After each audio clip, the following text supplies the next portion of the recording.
Actually, I don't suppose you'll be over the moon with the man of the match award tonight, but where did we go wrong tonight? No, definitely not. Like I said, I think we knew the importance of the game coming into it. It was clear to see, obviously, from the league table. I don't know what minutes they scored. I'm guessing something like first 20, 25. It's just killed us straight away. Set piece, obviously, again the first one. I thought we were doing okay. I thought we were causing them threats. And like I say, you go 1-0 down to kick in the teeth again. And then the second, I don't know how the lads scooped it back from there to get it in, but he has, and then we've got to try and regroup and go again. What's the problem up front, do you think? There seems to be a massive lack of confidence up front. Well, you can't just say it's up front or forwards as such, or forward players, depending on obviously what formation we play. Obviously it's everyone, it's service to them. Obviously it starts from us, same as obviously defensively, it starts from them up top.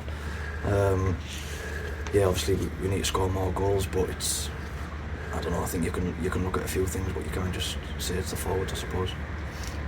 And have we missed the unavailable players, do you think? Because we haven't got the greatest of depth in the squad, have we? No, and obviously I'll hold my hand up and I'm one of them.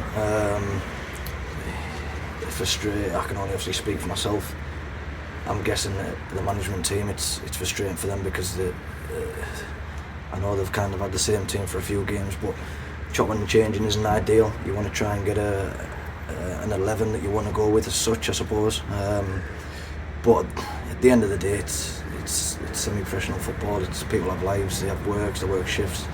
I suppose it's something that we need to try and work around. Well, not so much me, but the management team have to try and work around. And you're right, it's not ideal, and maybe that's something they've got to look at.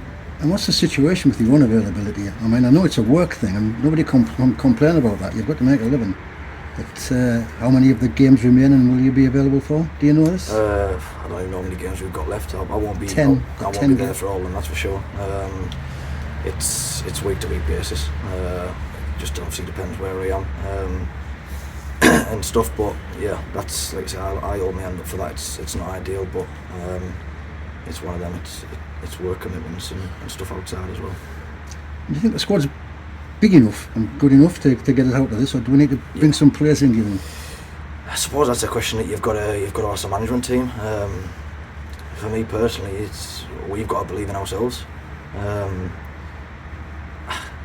I know other people have mentioned it, but there's obviously works up there. Looks like they've walked it, and there's other teams that are obviously up there. But for me, there's not much between the teams, the rest of the teams in the league. You've just got to find a way to win. And at the minute, we definitely don't seem to be able to grind a game out and do the basics right and get that first goal and either get 11 men behind the ball if that's what we need to do and grind a 1-0 win. But maybe that's what we need at the minute. It's just a scruffy 1-0 win. Forget about trying to play it properly and look to get 3 points somewhere short. It's 10 games left, mate. That's 30 points. I mean, starting with 3 home games, we can still get out of this, can't we? Well, there you go, 3 home games. I think you've always got to be positive at home. Anyone coming to us, it's not ideal. But obviously they complain about the pitch. It's the same everywhere now this time of year, barring the 3G. But like I said earlier, we've got to be confident in ourselves. We've got to try and push us under the carpet. I know it's not ideal, especially Saturday than tonight, but we've got to go Saturday. Like you say, we're at home. We've got to start fresh. Thank you very much. Cheers, Will. Thank you.